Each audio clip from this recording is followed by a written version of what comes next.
Hi, everyone. This is Keith Schmitz, founder and steering committee member of Grassroots North Shore, through the magic of Zoom, coming to you from sunny California. I understand we have a horde of people watching in tonight, and we welcome all of you, especially the newcomers who are joining us for the first time. So we are happy you can join us as Grassroots North Shore presents the top 4 polling Democratic Senate candidates who will be responding to questions posed by Kathleen Dunn. As many of you know, Kathleen has been a former Ideas host, network host on WPR for the past 24 years. Prior to WPR, Kathleen, believe it or not, preceded Charlie Sykes on WTMJ, but that was part of her very long career in radio. So getting back to Kathleen's program, where else could you not only hear some of the world's leading politicians, artists, and authors and performers, but also get to talk to them? I would say that Kathleen was probably one of the most beloved voices on the WPR Ideas Network.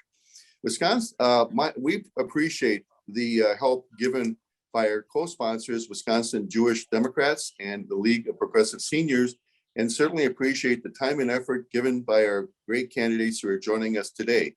Mandela Barnes, Sarah Godlewski, Alex Lowsry, and Tom Nelson, all of whom will be a better senator than Ron Johnson by light years.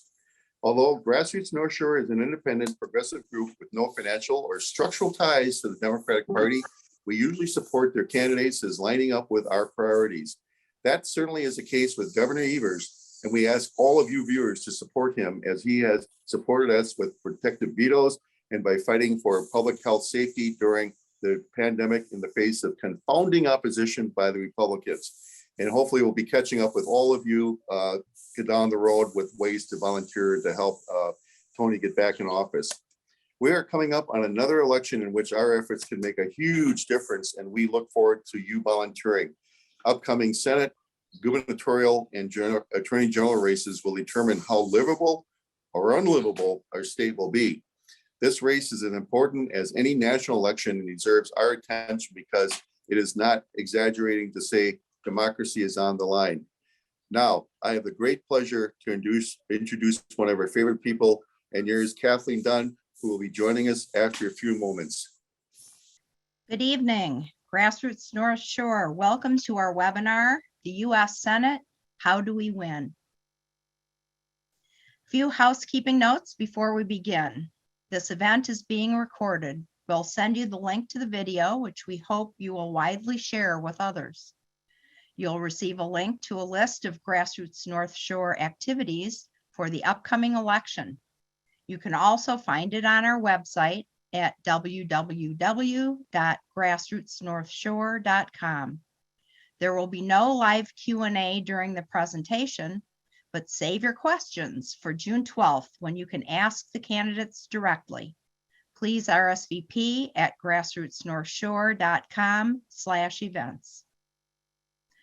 Watch for a message from Mark Guinness with his mind-blowing membership minutes near the end of today's event. Lieutenant Governor Mandela Barnes is Wisconsin's 45th Lieutenant Governor. He was elected in 2018 and was born and raised in the city of Milwaukee. He was elected to the Wisconsin State Assembly in 2012, served 2 terms there, and was chair of the legislature's Black and Latino caucus. He's chair of Governor Evers' task force on climate change, and he's worked on gun violence prevention, helping the state recover from the COVID pandemic, which seems to be an endless responsibility as COVID continues, and also finding opportunities for every family in the state, regardless of zip code. Thank you for being with us, Mandela. Well, thank you so much for having me. Yeah, our pleasure. Senator Ron Johnson does not have strong approval ratings. They're described as underwater, 36% favorable, 46% unfavorable. But there are some analysts who are saying that it may be difficult to unseat him due to the current administration's low approval ratings. Do you agree with that? And what would you do to defeat Ron Johnson? Well, I'll tell you, this race has to be more than about how bad Ron Johnson is. People are certainly frustrated with his time in office, spending over a decade seemingly supporting only himself and his wealthy donors, delivering tax breaks that benefited his own company personally, and again, his wealthiest donors, while people get left in the dust in Wisconsin, especially working people. You know, he said that it's not government's responsibility to take care of other people's children, voting against extension of the child tax credit, also voting against critical relief for working people over the course of this pandemic. But people need to know who we are. People need to know our values, our vision, and the work that we plan to do to improve folks' quality of life, people who are experiencing rough times as costs continue to rise. And so we're going to lead with our values. We're going to lead with our vision. We're going to talk about how Wisconsin can be a much better place and how the entire country can be a much better place once we get rid of people like Ron Johnson and expand the Democratic majority to truly deliver on a promise to make the American dream an American reality. That's what I'm focused on. Well, Democrats have to really deliver on rural votes. I mean, the state has been 50-50 in so many ways. Democrats are strong in Milwaukee and Dane County as well. But in the rural areas, what are you doing and what do you think the candidates need to do on the Democratic side in order to gain some of those votes? I'll tell you what, I've been around for a lot of election cycles, and we have to show up everywhere. We can't take any community for granted. Any vote we take for granted is a vote that we'll surely lose. We can't assume that Milwaukee and Madison are going to show up for us. And we also can't assume that more rural communities won't show up. And that's why we've embarked on our Barns for Barns tour. We've been going all across the state, visiting with our family farmers, the folks who gave Wisconsin our identity. Because as you know, the unfortunate reality is we've lost an average of about a family farm per day last year due to corporate consolidation, making it harder for our family farms to compete. And we have to level the playing field. We have to talk about the issues that matter in rural Wisconsin, the ones specific to them, like making sure the farm bill actually supports our family farmers, not these corporate monopolies. But I'll also say that the more I travel, the more I learn what I already knew in the first place. And that's the fact that we have way more in common than we don't. People all over the state, whether you're in urban communities, suburban, rural, or otherwise, you want a good school to send your children to. You want good paying jobs in the community. You want to be able to go to a doctor without getting a surprise medical bill. That's not the reality right now, regardless of where you are in the state and where you are in this country. And the more we play into this whole urban-rural divide, I'm using air quotes if there are folks who are listening only and not able to watch, because this is a myth that has been perpetuated by Republican politicians in bad faith to keep us separate, because they know that once we come together, once we organize as one on the issues that are important to all of us, the issues that have been consistently ignored by Republicans, we'll be more powerful than they could have imagined. And they won't be able to continue down this path of destruction for people of Wisconsin. Let's talk about those issues. The number one issue, according to many different polls, and particularly the recent Marquette University poll released late in April, shows that inflation is the primary concern among voters. 69% of respondents say that they're very concerned. Government spending has increased in this administration and, of course, in the previous administration due to the COVID crisis, due to a supply chain problem, due to the war in Ukraine. What can be done by the federal government to bring inflation under control, and how do we increase tax revenue? Well, I'll tell you, there is a long-term fix and there's a short-term fix. In the long term, we have to fix our supply chain and we have to bring manufacturing back home so that we can compete with countries like China. I know, as well as you all know, when we make things at home, we don't have to worry about global supply shortages that drive prices up. And we also create jobs and provide a better quality of life for people all across Wisconsin. And in the short term, it's important that we help people afford their basic needs. That means affordable healthcare, childcare, education, and prescription drugs. And it also means letting people keep more of what they earn by giving the middle class a tax cut, and also paying for it, and also increasing our revenue by making sure that the ultra wealthy pay their fair share. They've been getting over on us for far too long. The one thing we shouldn't do is raise taxes on middle class people, and that's exactly what people like Ron Johnson want to do. We need to let working people keep more of what they earn so they can have a fair shot at the American dream. Democrats have been talking about taxing the very wealthy for a long time, Mandela. Why is it so hard to make that happen?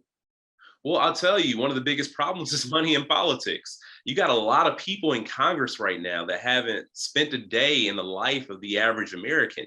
We have too many ultra wealthy people like Ron Johnson, which is another frustration that I hear as I travel the state in urban communities, suburban, rural, and otherwise. People say they feel like the ultra wealthy have too much control over their lives, whether it's the economy or whether it's our politics. And that's why things haven't changed to benefit working people. Quality of life for working class individuals in this state and in this country has been on a consistent decline. The middle class is shrinking, while we have seen the largest share of wealth transfer in quite some time. Over the course of this pandemic, billionaires have increased their wealth an additional $1.5 trillion, while 7 million people found themselves in poverty for the very first time. Income inequality is at its peak and it is unsustainable.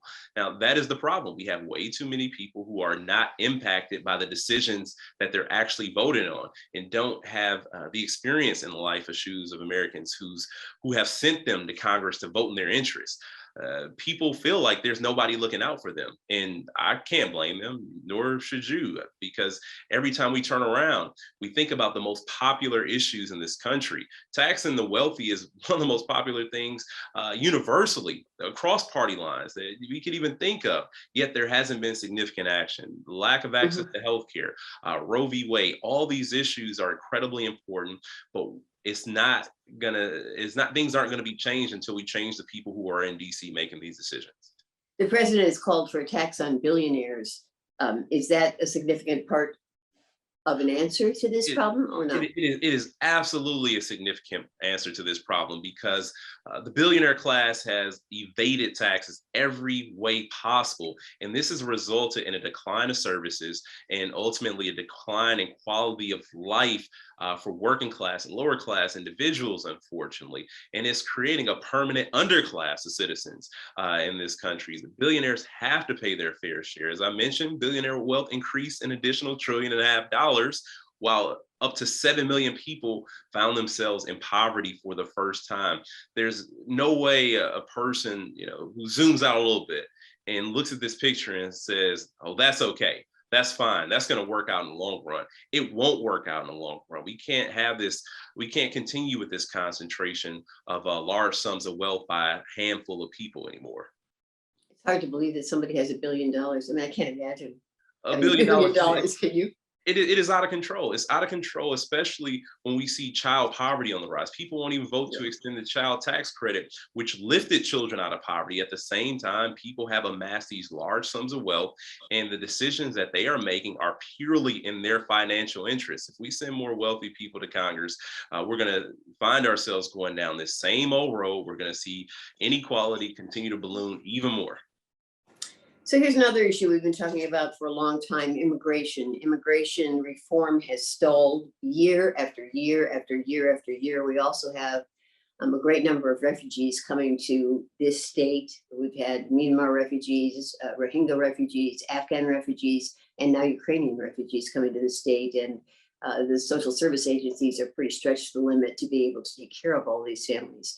And also we have issues still with addressing DACA needs, which we've also been talking about for a long time. In this political climate, which is so divisive, is there a way to address this very important issue? I'll tell you, the issue of immigration has been defined and dominated by fear and anxiety from bad faith politicians. It is the othering of a community that they don't see as fit for this country for whatever reason. And it is a total shame. We're talking about people who contribute to our society, who make our community strong, who make the United States of America better. We are people who have come together in this country, and we are our strongest selves when we continue to diversify, when we continue to involve people in American society. Now, as I travel the state, I talk to people who understand just how important and critical immigration reform is for so many reasons. One, it's humane. It's what we should be doing. We should be treating people with fairness, dignity. We should be creating a pathway to citizenship. We need to make sure that that we have a path for DACA recipients, but we also need to consider, for those who may not subscribe to the humanity of people, understand that there are economic implications as well. So many of our family farmers, so many of our small businesses talk about a labor shortage and how important it is for us as a state, how important it is for us as a country to implement immigration reform so that people aren't living in fear, so that people aren't living in the shadows. I'm proud that our administration has been fully in support of driver's licenses for immigrant population, also in-state tuition for anybody who graduates high school in the state of Wisconsin. That is the fair thing to do. And there are people who want to use these scare tactics, and we cannot let fear win the day. Mhm. And yet there are a huge number of people who are coming across the border due to a whole array of poverty issues and climate change issues and violence issues in many South American, Central American countries and other countries in the world. We don't seem to be able to handle the numbers of people. The administration doesn't seem to be able to handle that, perhaps because there isn't a wholehearted support on the part of Americans to welcome people into the country. So I go back to the question, why can't we address this? Why is it so hard? Obviously, a number of people that want to come into the country, but we can't take everybody. And we're just having a hard time coming up with any policy. And we've known about it for years. Why? Why is it so hard? It feels like people haven't wanted to negotiate in good faith. Again, when people try to dehumanize a community just because they don't look like, just because they don't look like them, just because they don't share a culture, just because, you know, other issues that arise that make it easier to make it seem like, you know, this is a community that's coming to take over for whatever reason. It's important for us to elect more Democrats. That's how we get this done. We had a former president who launched his entire campaign demonizing immigrants. And people subscribed to it because, you know, they felt like, oh yeah, well, immigrants are the source of all our problems, which couldn't be further from the truth. It's another issue that that greed plays into it, and people look for a scapegoat. And unfortunately, immigrants have become that scapegoat, and we have to change the narrative. We change that narrative when we elect more Democrats. And is race an issue here as well? Certainly. The world is warming faster. I know this is an issue that you've been working on in the Evers administration. The world is, as you know, is warming faster than at any point in recorded history. We're experiencing human health problems, the health of the planet. I mean, it's amazing we're saying this. The health of the planet is at stake. I know you care about this issue and you've worked on it. How can the Senate educate the public on the crisis, reverse these dire predictions, and persuade all legislators that we need to act and we need to act now? Well, if we're waiting on the Senate to get it done, it may be a long time until we elect more Democrats. And most importantly, electing Democrats who have a true understanding of the crisis, and also Democrats that don't have financial interests in the industries that have exacerbated climate change. Now, we have people in Congress, and that's why the very first plan we released was the Democracy and Accountability Agenda, which would ban members of Congress from trading stocks. We have to think about the number of people who have financial holdings in the fossil fuel industry. And unfortunately, too many of these people are elected and they are not going to vote against their financial interests. That is the sad reality that we're dealing with right now. We need people who are untethered to the fossil fuel industry to truly lead this country into a clean energy future, to reduce our emissions. I'm proud of the work that we've done in the state with the Climate Change Task Force. I'm proud of the work of the Office of Sustainability and Clean Energy that just rolled out the state's first ever clean power plan. It is an exciting time, but the reality is we need help from Congress so we can see this work through. And unfortunately, the Congress as it exists today is going to be slow to act because of the financial implications that come as a result of addressing climate change. And Nobody should have to be governed that way. The corporations shouldn't control America, but that's what it feels like right now. And that's what people are so upset and frustrated by, that we can't break this logjam because of financial interests. It is unfair, and it is also dictating the outcome of our future. How much time do we have? How much time does the earth have? Well, the thing is that the clock is ticking, and with each passing day, it becomes even more urgent. It's like interest, right? It just compounds daily. And, most scientists say, 2030, 2035 is the point of no return. Many scientists think we've already reached the point of no return, which is very possible if you just consider some of the irreparable harm that's been done to this planet. We see ice shelves that are melting for the first time. Permafrost, as I was taught as a child, meant permafrost, meant permanently frosted. And we see it beginning to thaw out in the Arctic and places like Alaska. And this is damaging animal habitats, which is catastrophic to our ecosystem. And I don't know that we have much time, and we shouldn't, we need to act as if the worst is happening now, which, in many ways is not too far off. Yeah. Let's talk about the filibuster. I know that you've said that you would fight to get rid of the filibuster. You're particularly concerned about the John Lewis voting rights bill. And now, of course, we have the draft of the Supreme Court ruling, which looks like abortion will be outlawed in this country in their final version. Will it take getting rid of the filibuster to change the outcome of both of these, to allow John Lewis Voting Rights Act to pass and to perhaps change the decision on abortion? Well, as it stands, the only hope we have right now is ending the filibuster. We're not going to get a 60 vote majority right now, not in today's politics, not in the U.S. Senate, not in the Congress of now. So getting rid of the filibuster was also something in our democracy and accountability agenda. We're talking about the most important issues to people right now. The issues that cannot see the light of day until the filibuster is eliminated. We're talking about raising the minimum wage, real action on the climate, codifying Roe v. Wade in the law, the John Lewis Voting Rights Act. Many of our rights, just in general, are being held back because of the dam that is the filibuster. And finally, why are you, Mandela Barnes, the best candidate in this race?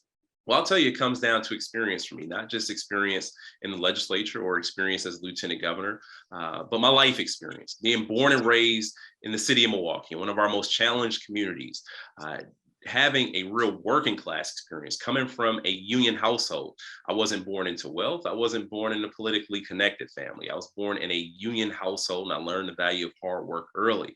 And these are the experiences of Wisconsin. My life, my story is the Wisconsin story. I travel the state and I look people dead in the eye and I tell them I understand exactly what they're going through, because I've gone through what too many people in this state are going through. Unfortunately, not enough people in Congress, certainly not enough people in the United States Senate, which is essentially a millionaires club, truly get the struggles of people in Wisconsin. But on the other side of that coin, I also recognize the hopes and dreams that many people have. The belief that better is possible, the belief that we can do so much more together than we can and when we're separate from each other, believing that a clean energy future is possible, a country where the working class individuals is valued and respected, and a country where we finally get over this hurdle of inequality that has been keeping people behind. This is the work I've been dedicated to since long before I ever considered running for office. It is the work I will remain dedicated and committed to, regardless of the outcome of this election. Thank you, Mandela. Thanks very much. Thank you.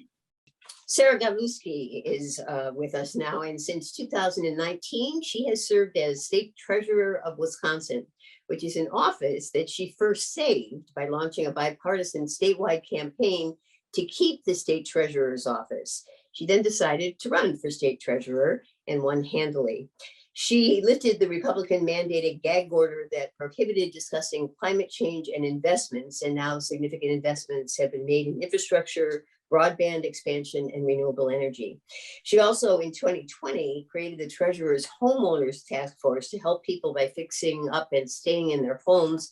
And there were special initiatives to deal with the COVID crisis with more money for teachers and also to aid in virtual learning. She's a working mom. She has a long resume, but we just wanted to concentrate on those particular highlights, although there are many. Sarah, thank you very much for being with us. Well, Kathleen, it's great to be here. Thanks for having me. Absolutely. As you know, that Senator Ron Johnson has, to say the least, not very strong approval ratings. And there was an interesting article just yesterday showing that they're even worse than most people thought. They're described as underwater. But there are people, bipartisan people, who will say that due to the current administration's unfavorable ratings when it comes to issues like inflation, that Ron Johnson, even though he's not very popular, may be hard to beat. What do you think? Do you think that's true? And what would be your strategy to defeat him?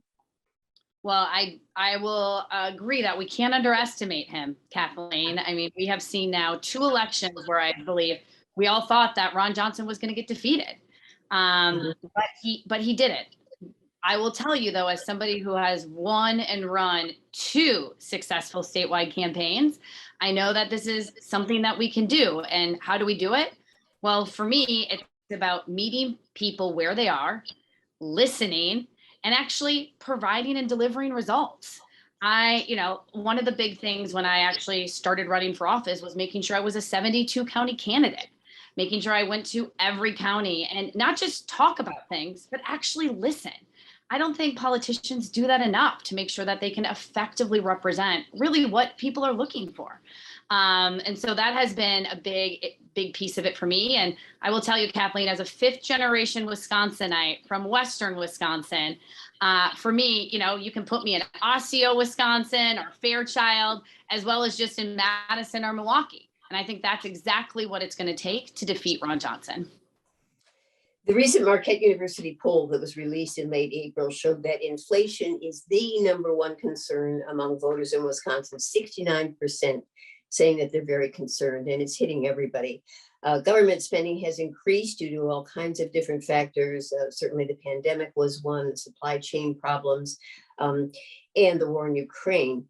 What can the federal government do to bring inflation under control? And how can we increase tax revenue? Well, I will, as the state's chief financial officer, I hear this all the time because, sure. Look, inflation's at 7.5%. We haven't seen this in decades. And so it's why one of the plans I released, Kathleen, was a cost cutting now plan, where I laid out in over 6 pages what the federal government can start doing now, both in the short term and in the long term, to make life more affordable. Whether that is things like a gas tax, so people can start saving money at the pump, to making sure we really tighten our supply chain, and rather than waiting for things overseas, we start making things here in Wisconsin or having things more locally, to let's actually talk about affordable childcare. I mean, one of the reasons that we have seen kind of struggles in the workforce has been because 54% of our state doesn't have access to quality, affordable care.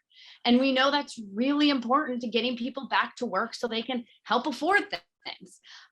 So for me, we've got to be thinking about this holistically. And I will tell the audience that if you want to read that, 7-page plan, Kathleen, it reads like a novel.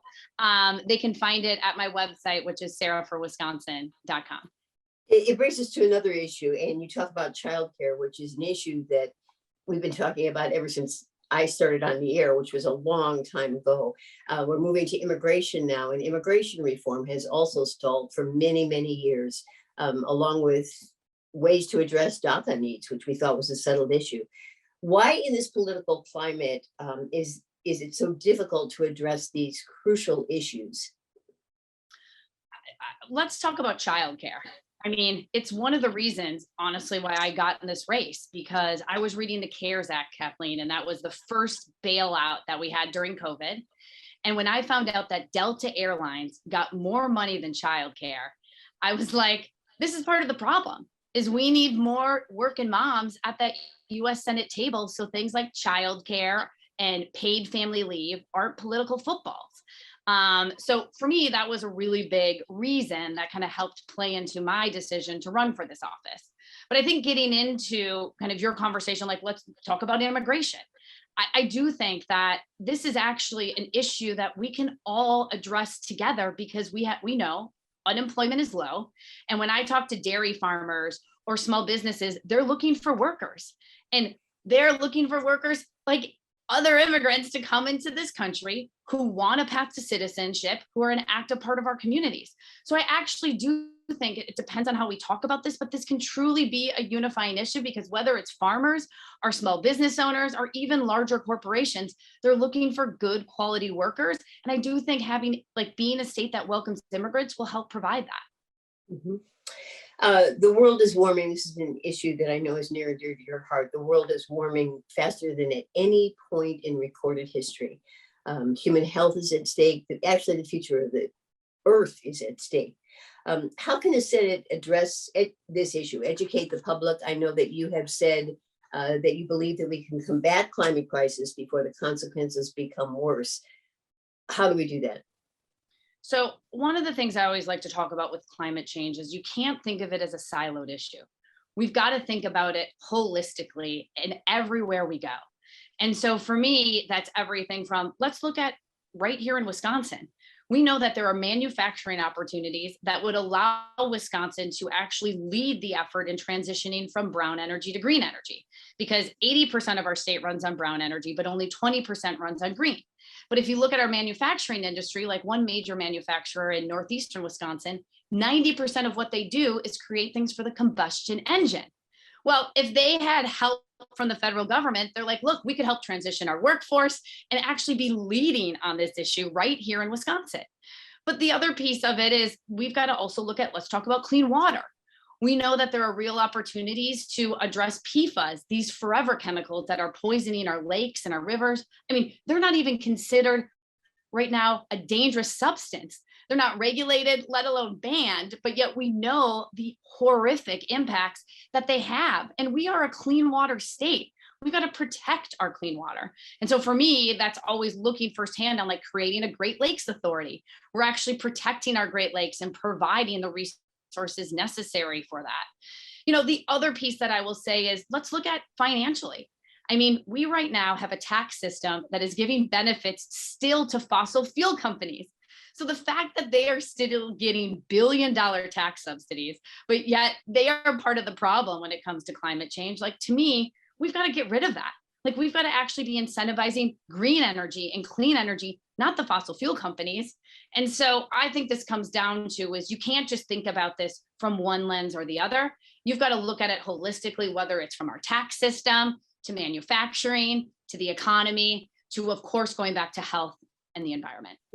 Do you feel that as state treasurer, you were able to make some progress toward moving to green energy in this state?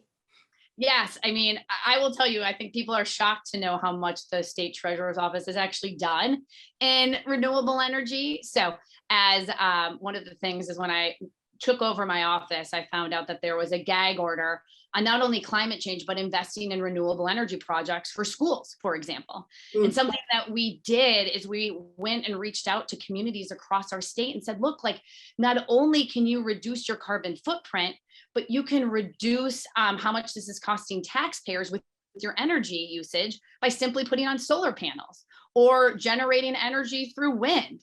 And so we have partnered with communities across the state, whether it's in Ashland or Washburn or Greene County, to put solar panels on their buildings, which have not only saved tax dollars, but they're reducing their carbon footprint at the same time.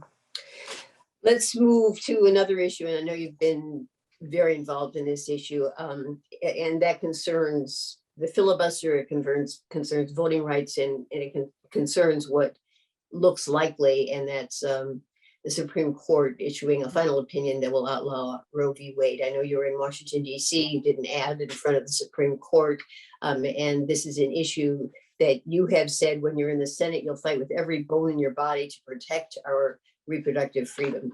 How will you fight all this? Well, I think it goes back to exactly what we started with, is that we've got to start with protecting our democracy.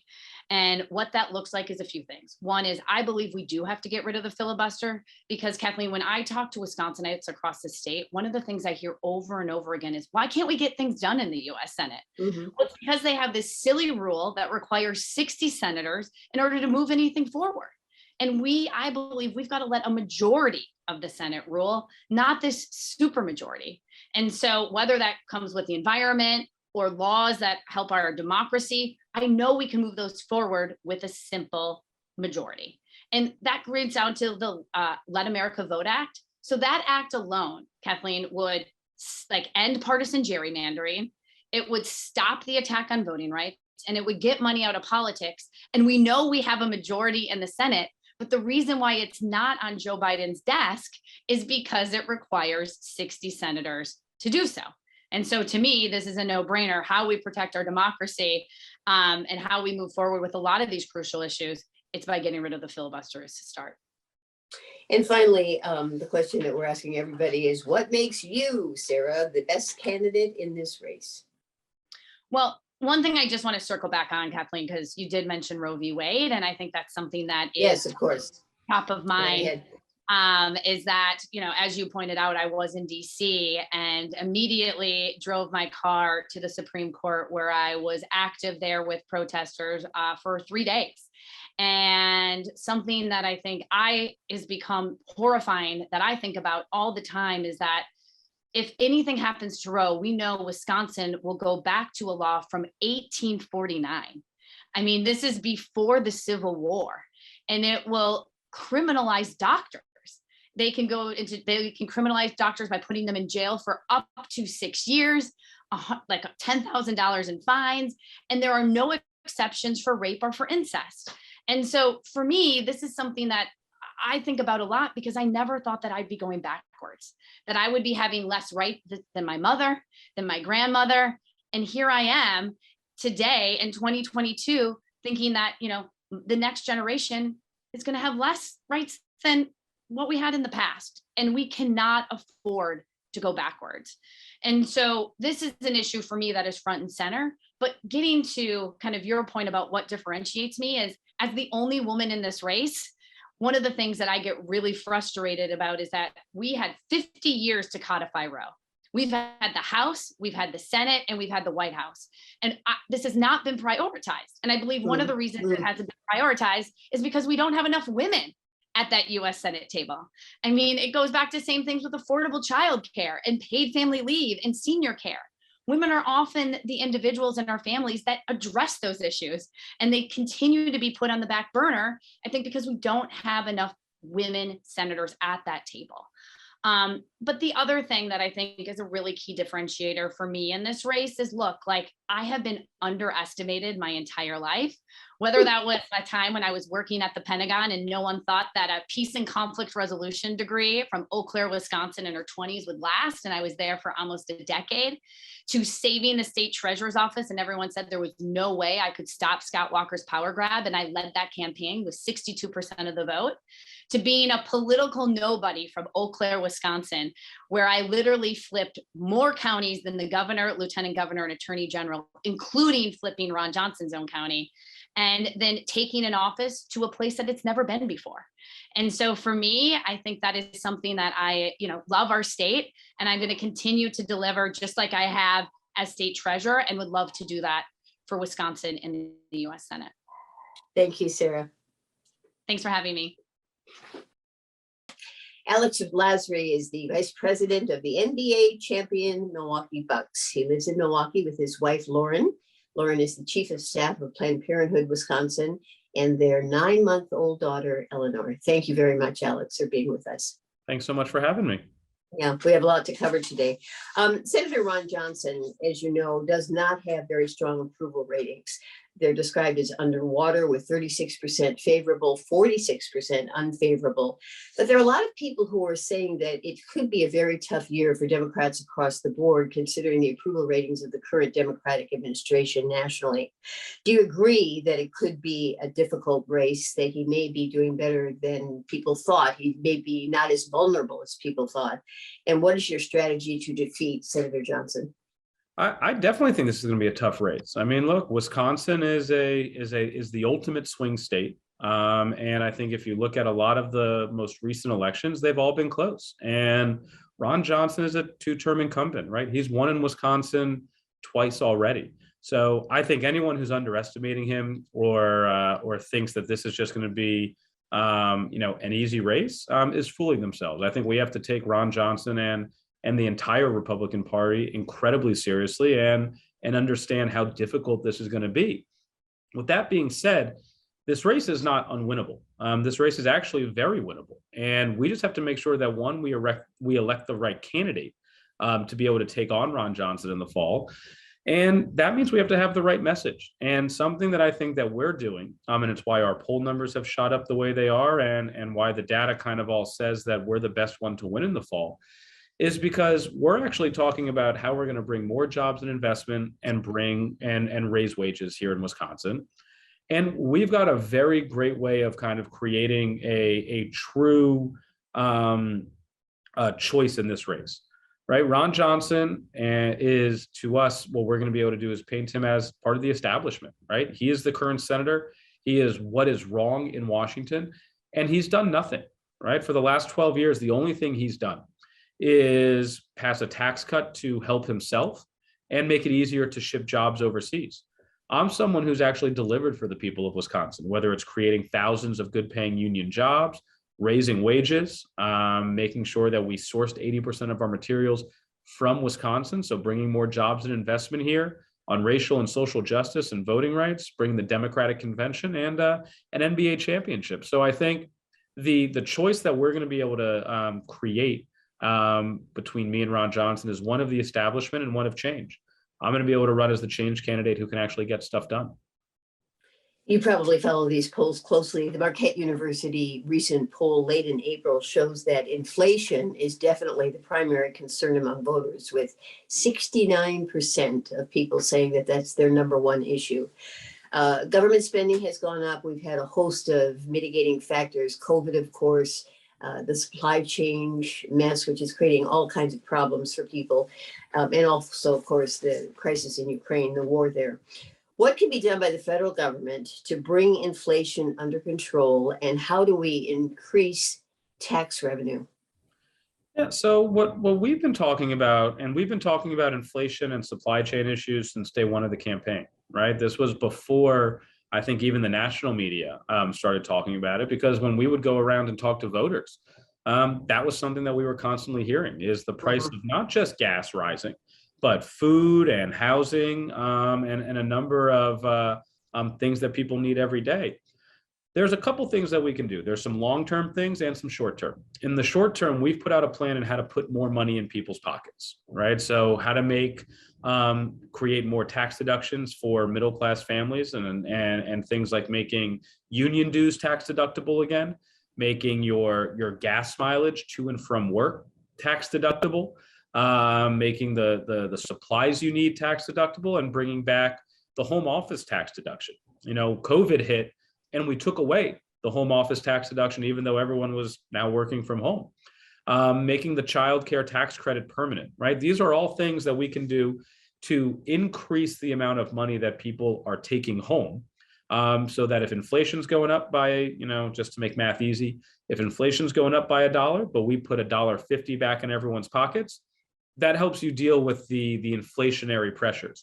In the long term, what we can do is make more things in America, right? If we make more things in America, that means that we're paying people good wages here in this country, and it's going to ease our supply chain issues, because you're not dealing with other country risk, right? If China invades the Ukraine, but we're making things in America, or if China invades Taiwan, well, we don't have to worry about how our supply chains are going to be affected by other countries.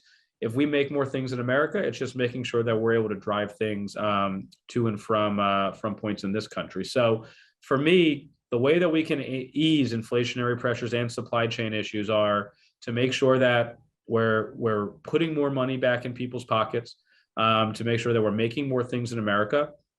And then finally, we've got to invest in education, right? We've got to make sure that we've got a trained workforce and a skilled workforce, so that we're able to make sure that jobs and things can be done here, and that we don't have kind of the jobs crisis that we're going to have, because we're going to have the skilled workforce that we need. The president has been talking about taxing billionaires in this country at a much higher rate, some of whom are not paying taxes at all. Is that a good strategy? And it's been, of course, discussed before by Democratic administrations, but nothing ever happens. Yeah, look, I've constantly said, raising taxes on the wealthy is important, right? We need to make sure that the wealthy are paying their fair share. But I think the strategy of us only talking about that is flawed, right? When you actually look at the polling, Republicans always seem to win on the economy. And that makes no sense because every time we have a Republican president, there seems to be some big economic catastrophe, right? George H.W. Bush, there was a big recession. Then Clinton came in, cleaned everything up. Then we got George W. Bush, the Great Recession. Then Barack Obama came in, cleaned everything up. Then we got Donald Trump, huge economic catastrophe. Then Biden comes in and he's trying to clean everything up. So there's no reason Republicans should be winning on the economy. But I think the problem that we have is our messaging, right? We need to talk more about how we're going to raise wages, right? And how we're going to make sure that we're bringing more people into the middle class.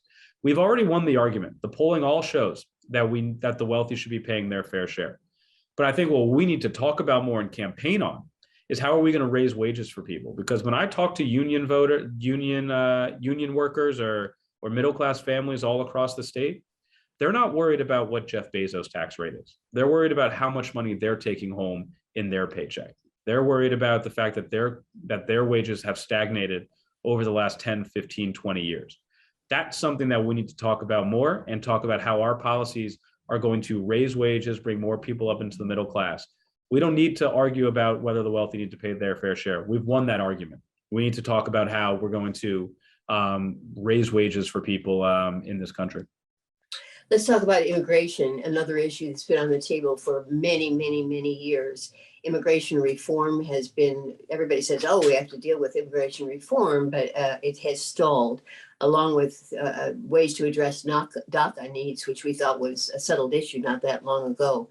In this very, very partisan political climate, is there a way to address this issue, which is really quite important?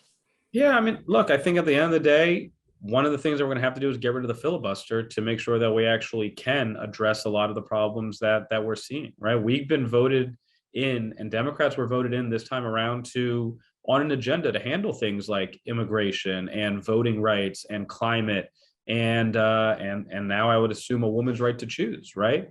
But because of the filibuster, we're not able to get anything done. That's a problem because voters don't look at it and say, well, I'm giving Democrats a pass because of the filibuster. They're saying, we put you in charge. You made all these promises and nothing's getting done. If we get rid of the filibuster, then at least we can pass the agenda that voters put us into. And then the next election becomes a referendum on if voters like what we did or not. If voters like what we did, they'll reelect us and we'll expand our majorities. If they don't like what we did, we'll see that in the election results. I'm someone who's going to bet that if we actually created and put forward our immigration proposals and passed them through Congress, I bet that voters would reward us with more Democrats in Congress and in state legislatures around the country. What are those proposals? What are the immigration proposals? So I think making sure, one, that that we do make sure that that DACA and the DREAM Act become law.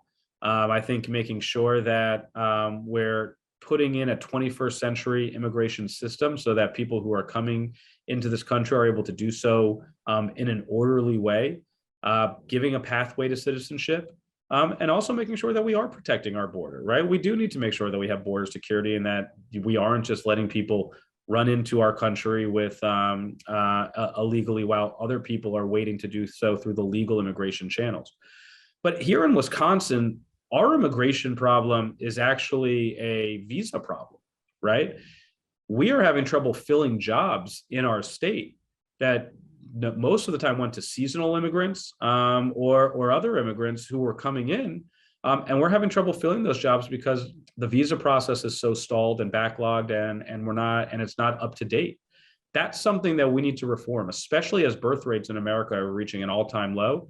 The only way we're going to be able to grow our economy is to make sure that we're still bringing in people like my dad, right? The best and the brightest coming in who want to come here for a better life and a better opportunity, are able to do so legally, making sure that we're bringing people in who are going to be able to contribute and help grow our economy and fill some of the jobs that that we need filled. Our immigration crisis here in Wisconsin is a visa immigration crisis that that is affecting our service industry, our agriculture industry. That's something that we need to tackle. Let's talk more about the filibuster. You also, I know, are very concerned about voting rights and voting rights being taken away from people. Do you think that the filibuster is absolutely necessary to get a signature issue of yours, the John Lewis Voting Rights Act, passed? I think we're seeing it right now that without the filibuster, that with the filibuster, it's not going to get passed. Right? We've tried to pass the John Lewis Voting Rights Act. We've tried to pass the Freedom to Vote Act, and there's just not the bipartisan consensus on those two pieces of legislation. Do I think there's a pathway forward on a smaller piece of legislation? I think there was a bipartisan group that was working on that. Maybe, but I think when we're looking at the right to vote, and when we're looking at the future of democracy, the Freedom to Vote Act and the John Lewis Voting Rights Act are necessary pieces of legislation. And again, this is where I come back to on the filibuster. The filibuster doesn't mean that you get rid of all bipartisanship, right? If you get rid of the filibuster, that doesn't mean, oh, we don't ever talk to the opposition party or the other party. What it means, though, is that when you can't find consensus, when there isn't the ability to maybe handle something like the John Lewis Voting Rights Act on a bipartisan basis, well, you can still do it. And then voters in the next election have the ability to put a referendum on that. And that's what our democracy is supposed to be about. Passing the legislation and the agenda that voters put you in for, and then having voters make a decision on if they liked it or not. I think we would be rewarded for that. And that's why I'm supportive of getting rid of the filibuster. But I don't think that means that if you got rid of the filibuster, you would cease to see bipartisanship. I still think there's a way forward on bipartisan pieces of legislation. And we've seen it already in our Congress, right? I think Biden said at his State of the Union, he signed over 80 pieces of bipartisan legislation. We have to talk about it. It's not going to always be the biggest pieces of legislation, but those pieces of legislation are going to have a meaningful impact on people's lives. The argument, of course, against the filibuster is it could be used against you should Republicans take the Senate and the House and the presidency, which could happen. Of course. And that's why I continuously say elections have consequences, right? This is what our democracy is for, right? Our democracy is not pass stuff when Democrats are elected and don't pass stuff when Republicans are. Our job is to pass the agenda that voters put us into. And if they don't like it, if we overstepped, overreached, voters don't like what we've done, well, then they're going to put other people in to do the job that they want. That's a consequence that happens as a result of elections, right? We've seen the consequences of elections already, right? If we had voted in 2010 and 2016, we wouldn't have 3 Trump justices on the Supreme Court. We would have 3 Ruth Bader Ginsburgs on the Supreme Court. Elections have consequences every single time. That is the stakes. That is what is at stake in not just this election, but in 2024 and 2026. We have to come out to vote. And yes, there is a horrifying idea that if you got rid of the filibuster, Republicans could control all 3. But that's democracy, right? That's what votes are for and elections are for. And we have to be ready to deal with the election consequences that happen if that comes to play. But I think the benefits of voters actually being able to get what they voted for outweighs the risks.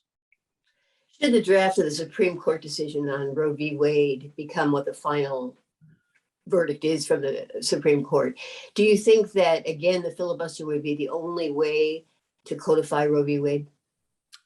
I don't see any other way that it would be codified. Again, you look at, I think even some of the members of Congress who might vote for a piece of legislation that would codify Roe v. Wade, Susan Collins or Lisa Murkowski, that's not 60, right? You need 60 votes to be able to break a filibuster. And there are not 60 Republicans who are going to vote for a national law to keep safe and legal access to abortion. There just aren't. And so you've already seen Republicans talking about, if they take power, they might try to pass a national law banning abortions. That's what's at risk, and that's what's at stake in these elections and why we have to come out and vote. I think getting rid of the filibuster is the only way to codify Roe v. Wade. In the meantime, that's also why it's so important that we reelect Tony Evers and why these state legislative races are so important, because if the Roe v. Wade decision comes down, then the rules are going to be reverted back to the states. And we've got a law in the books from the 1800s that makes abortion a felony. Well, Republicans could do even more damage. And I think Rebecca Kleefisch has talked about the damage that she would want to do to a woman's right to choose what to do with her own body if she was elected governor. Tony is kind of what's standing in the way of even more draconian legislation. But we need to win these state legislative races to make sure that we can fix the laws on our books here in Wisconsin so that we do have safe and legal access to abortions. But if we're going to try to codify Roe v. Wade, it's going to have to be through electing more Democrats and getting rid of the filibuster. And finally, what is it that makes you, Alex Lowsry, the best candidate? So I think, we're running on actually trying to get stuff done when we get to Washington. I think people are really frustrated with the fact that they keep electing the same kinds of politicians who have no track record of having done anything. Politics is the only profession that I've seen where proposing a piece of legislation or chairing a commission is looked at as some accomplishment. We're running because I've actually got a history and track record of accomplishment, and that's how I'm going to get things done, right? We've raised wages, we've created jobs, we've brought investment here. And as an example, right, we've been supported by most of the major labor unions in this state because we're actually walking the walk. We are the only race in this state that has a unionized campaign staff. Right? That's the importance of what we're trying to bring to this race is we're not going to just talk about this stuff. We're actually living these values and acting them. And I've said, if you want to know what someone's going to do in Washington, look at how they've run their campaign, look at how they've run their organization. If they're just talking about these issues, they're probably going to just talk about it when they get to Washington. I think I'd be the best candidate because I'd be able to actually go to Washington and do things. And I think the contrast that I can set up between me and Ron Johnson as someone who is part of the establishment who's done nothing for the state of Wisconsin, and me, who's delivered for the state of Wisconsin, I think that's what makes me the only candidate that can win in the fall. Thank you, Alex. Thank you. Tom Nelson, thank you for being with us. Tom was born and raised in the Fox Valley. In 2004, he was first elected to the state assembly, and he went on to serve 3 terms, including one as majority leader. For the past 11 years, Tom has served in his hometown community as Outagamie County Executive, where he runs 23 departments, ranging from a drug treatment court to an international airport. Thank you very much, Tom, for being with us. We're going to start with Senator Ron Johnson, who poll after poll is showing is losing his favorability ratings. He's way underwater now, according to many polls.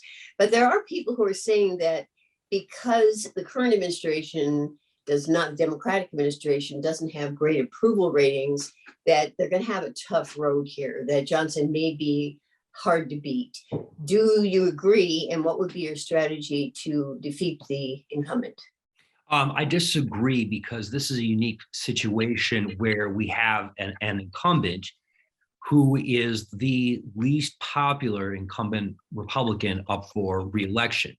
And so unlike, let's say, in Pennsylvania, where there's an open seat, I think that's going to be more susceptible to the national prevailing winds because it's an open seat. Whereas in ours, we have a very well-defined opponent that we can point to and build the resume and really level any number of attacks. And so part of the primary season has been, at least for me, having been in the campaign now for 19 months, so-called building the resume and showing every step along the way Ron Johnson's record, from abusing his position as the chairman of the Investigations Committee, the Homeland Security Committee, pushing these election conspiracies, COVID conspiracies, voting for the rich against working families.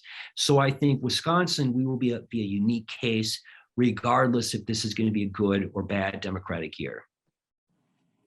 The recent Marquette University poll that was released late in April shows that inflation is the primary concern among voters, which is understandable. The cost of everything is going up.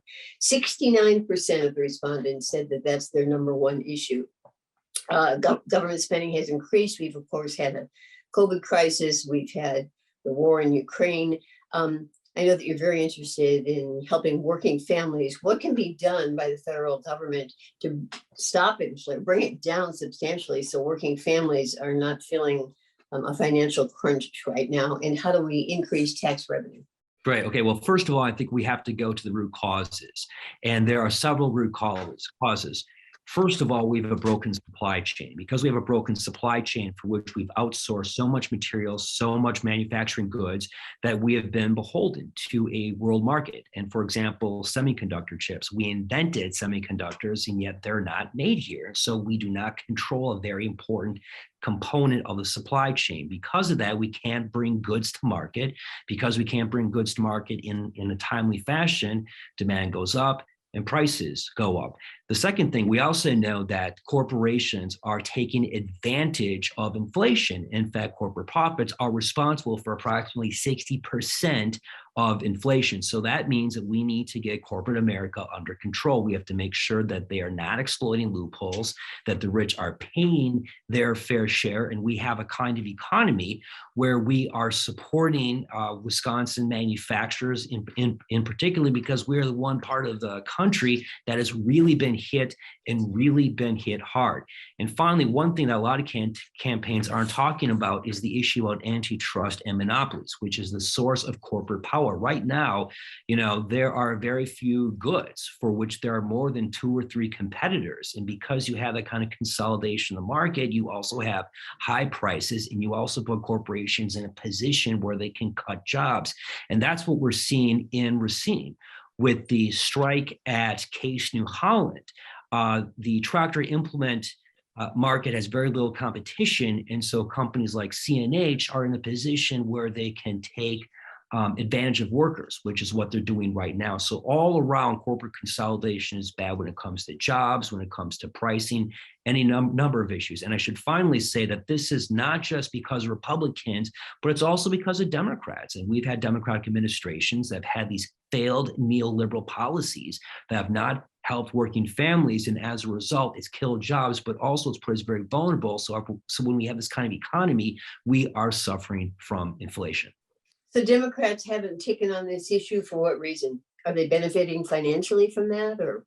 Well, what? I think that, look, I think it's not, you cannot overstate the kind of control that corporate and business interests have in Washington.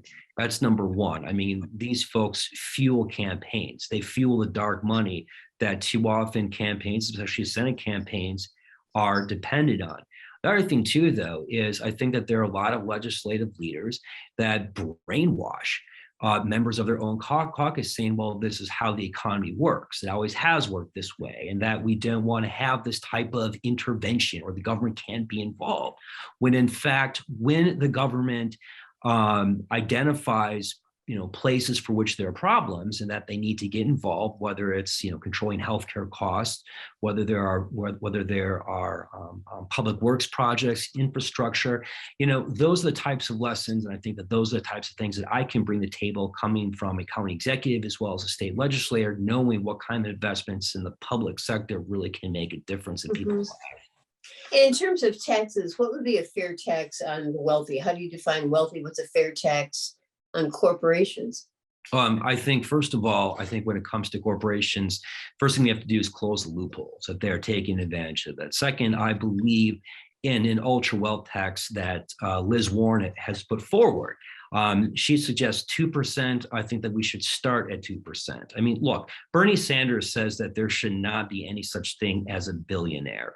I think that once you get to the point where you're worth $1 billion, is anybody in this country, is anyone on this globe worth $1 billion? Think about that.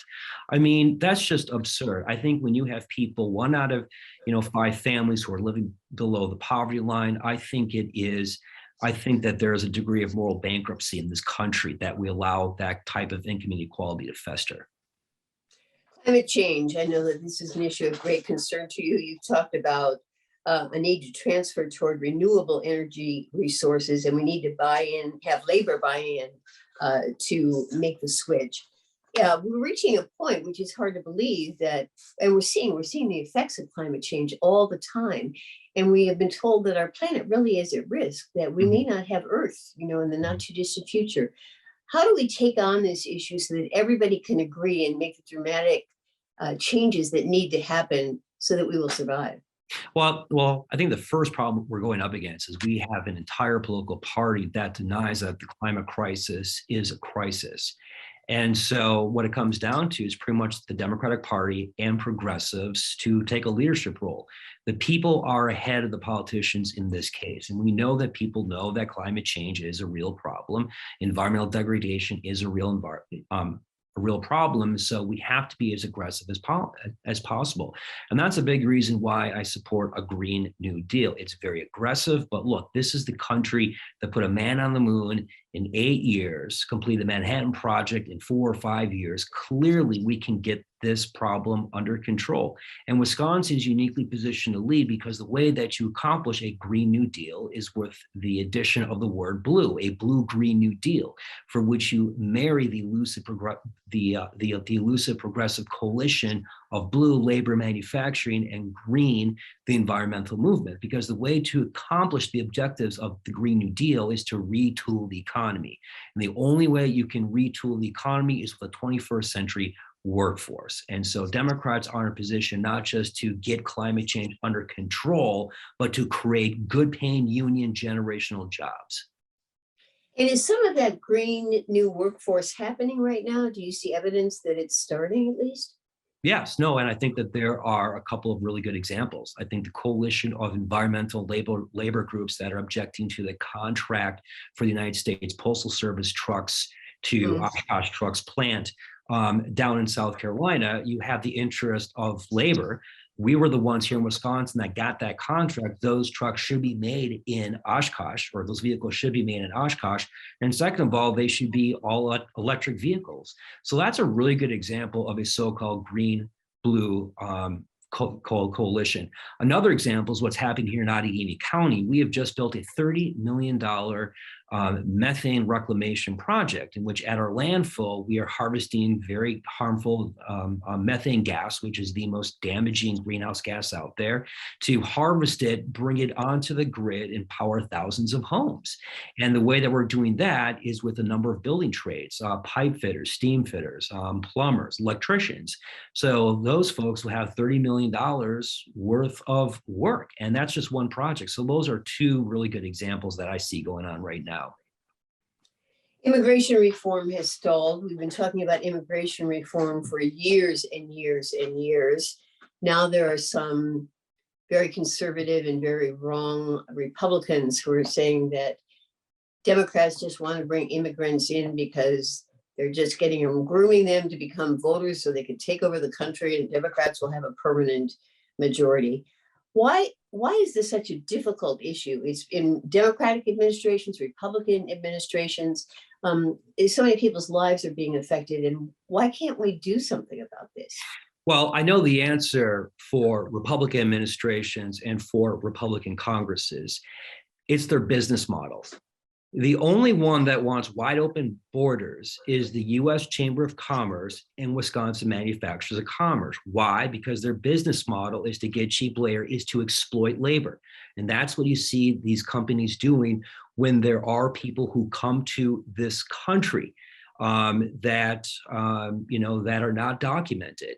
That's what happens. And so that's a big reason why there's never been a serious piece of immigration reform legislation brought to the floor of the US House or the US Senate.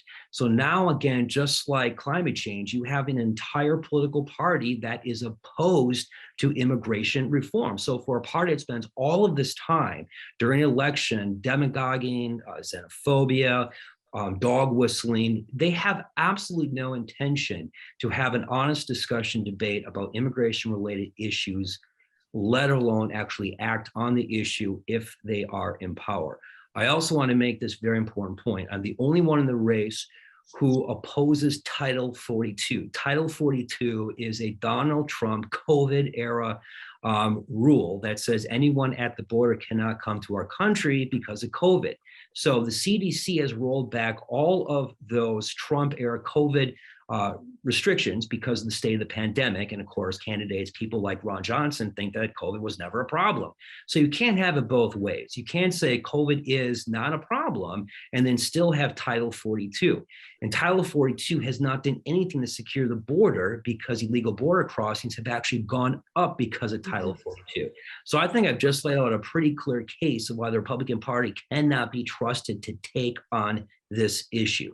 I think as far as where I stand on this, I think that we need to have a pathway to citizenship. I also think that the U.S. needs to change its foreign policy with regard to Central America, because the reason why people are coming to the border is because of the U.S. propping up these dictators and these illegitimate governments in Central America. People are fleeing persecution, death, or worse. And so if the U.S.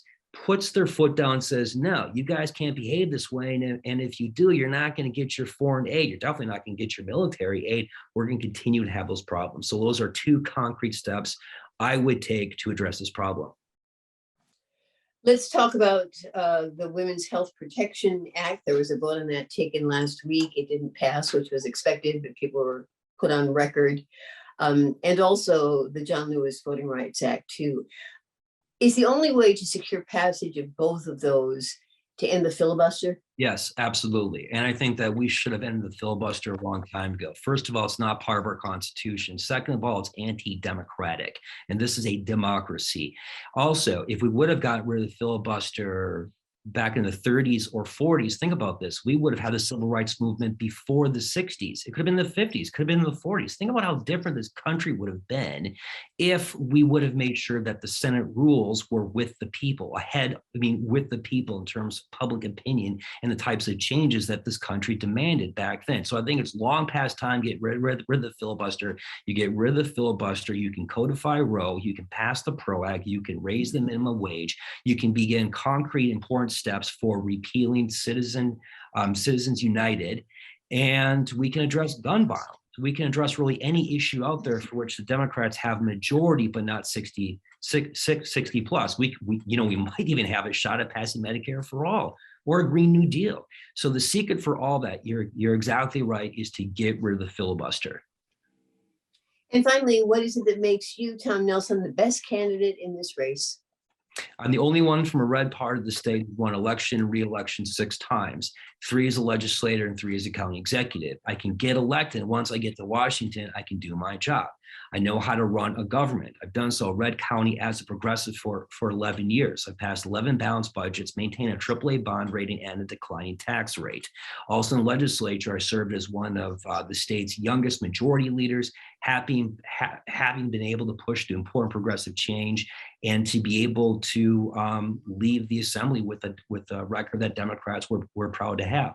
And so that combination of being able to do my job and being able to get elected in the first place, and getting elected in the first place, which is to satisfy the #1 issue in the Democratic primary, which is who can beat Ron Johnson. Thank you very much, Tom. Of course.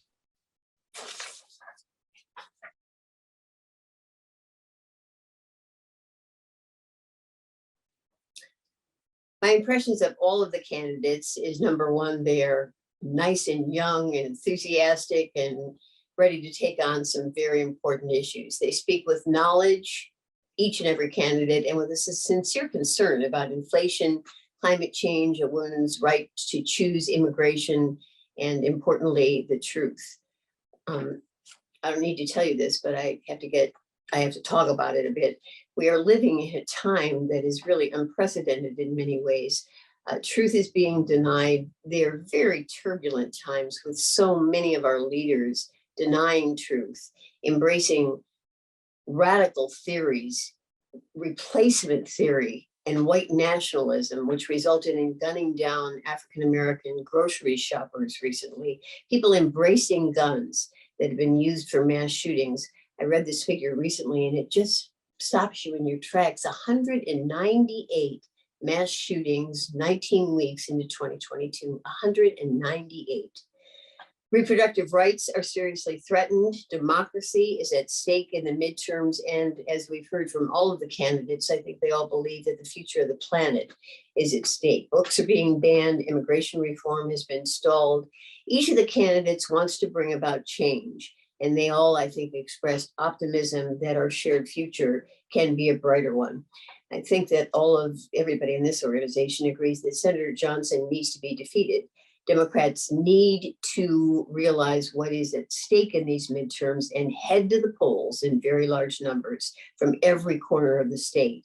I'm now old and I've lived through and covered other turbulent times in history, certainly Watergate, the Vietnam War, the struggle for civil rights for all, the women's movement, momentous Roe v. Wade decision, the already present effects of climate change, the assault on teachers, misguided and damaging decisions made after 9/11, COVID.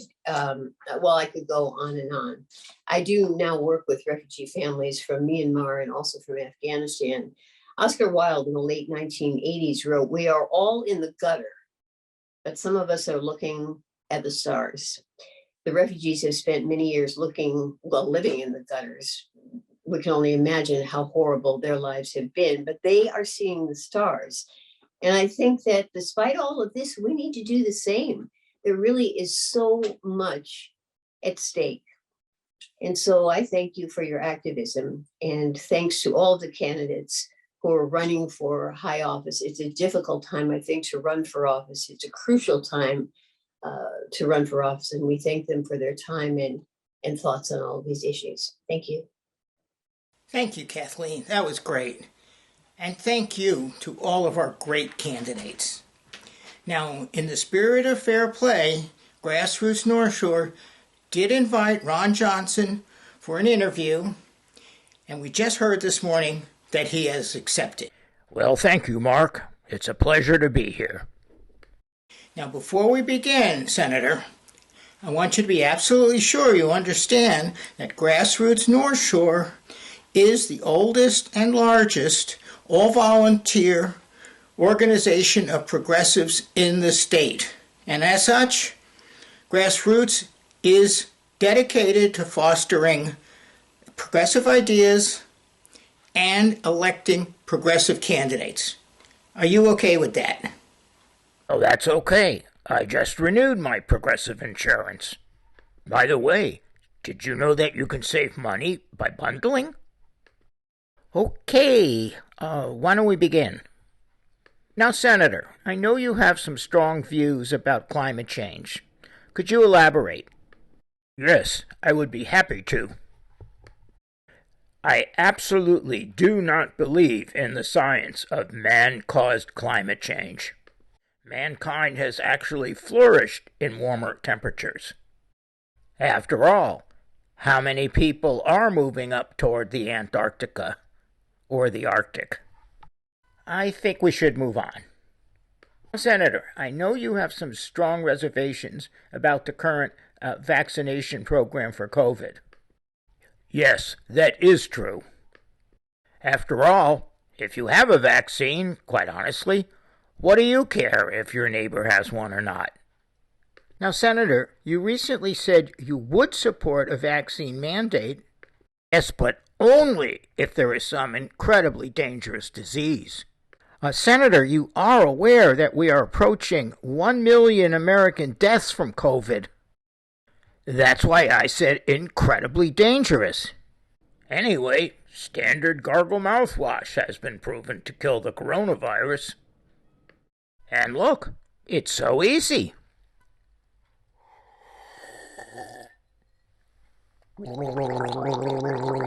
I think it's best if we moved on. Senator, I know you've worked hard in the past and are still working hard to repeal Obamacare. Oh, don't get me started on that one. Freedom needs some encouragement because now that they've passed Obamacare, our freedom is on life support. And as long as we're talking about government programs, it is not society's responsibility to take care of other people's children.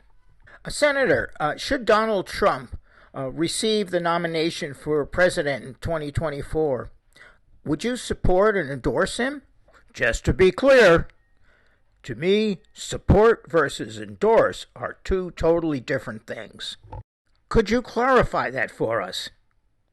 I don't believe I can. Senator Johnson, before we conclude, is there anything you'd like to say to the audience at home? Yes, I do. Thank you. I've certainly honored the 2 promises I made. Always tell you the truth, never vote with my reelection in mind. Senator, the latter part of that statement is something we can all agree with. After this interview, I don't think anyone will vote with your reelection in mind. Thank you. Some of you may be wondering, did Ron Johnson really say those things in quotes? The sad answer is, yes, he did. Now, you've also heard, remember, from 4 great candidates, each of whom is working their butts off for all of our sake. The least we can do is work our butts off to make sure Ron Johnson is not reelected. And the best way to keep up with the news of progressive politics is to visit the Grassroots North Shore website, read our newsletter, and if you're not already a member, please consider joining. It's only $30 a year for a family, $20 for an individual, $5 for a student. And now it is my great pleasure to introduce you to Cheryl Marantha, who is the co-chair of Grassroots North Shore and is here to discuss some exciting upcoming events. Thank you all. I want to thank you all for attending this evening's event. On behalf of Grassroots North Shore, I would also like to thank the following people for making this forum possible. Thanks to Mark Guinness for that enlightening and entertaining interview of Senator Ron Johnson. To Kathleen Dunn for your thorough preparation, thoughtful questions, and closing comments. We benefited greatly from your deep knowledge and experience. We have a lot to think about going into the fall election. To Dan Folkman for his editing talent, turning our interviews into an artistic, unified whole. To all of the candidates for your enthusiasm, commitment, courage, and civic mindedness. They are all terrific, and it's wonderful to know that any one of them would be a terrific candidate to go up against Senator Johnson. To our co-sponsors, the League of Progressive Seniors and Wisconsin Jewish Democrats, for helping spread the word about this event. To our membership for your invaluable efforts during past elections and future ones. Please volunteer to support our efforts, both for voter education and engagement and to get out the vote. It's never been more crucial to get that base out, especially in an off-year election. The outcome of the primaries will have a big impact on whether we win or lose the crucial offices of governor, lieutenant governor, attorney general, and senate in the fall. Please encourage like-minded friends and family to learn about the candidates. You can send them to the Grassroots North Shore website, our elections page, and to be sure to vote in the August primary. Help to select the strongest candidate. As a reminder, the policy of Grassroots North Shore is to not endorse in the primaries, but to educate the public about candidates and to help get out the vote. To further aid your decision-making, Grassroots North Shore is offering a companion in-person event next Sunday, June 12th, from 4 to 6 p.m. at Vermont Park in Mequon, where the Senate candidates will be available to answer your questions. The candidates for lieutenant governor and treasurer also will be on hand. You need not all go at 4. We're planning on people to come and go and, meet one-on-one or in small groups with the candidates. So we don't want to overwhelm them at one time. To attend, go to www.grassrootsnorthshore.com to RSVP. We'll be sending a link to a recording of these interviews in the next day or two, so you can share the program with others or review it as needed. Remember to frequently check the Grassroots North Shore website for updates on election news and candidate information. Just go to the elections tab to get useful links and data on the candidates. And let us heed Kathleen Dunn's words of warning. We cannot afford to give up. This is a really important set of elections coming up. Thank you all for coming, for your active engagement in our civic life, your promise to vote in the August primary and the November election, and to urge all of your like-minded friends and family to do the same. Thanks again. Good evening.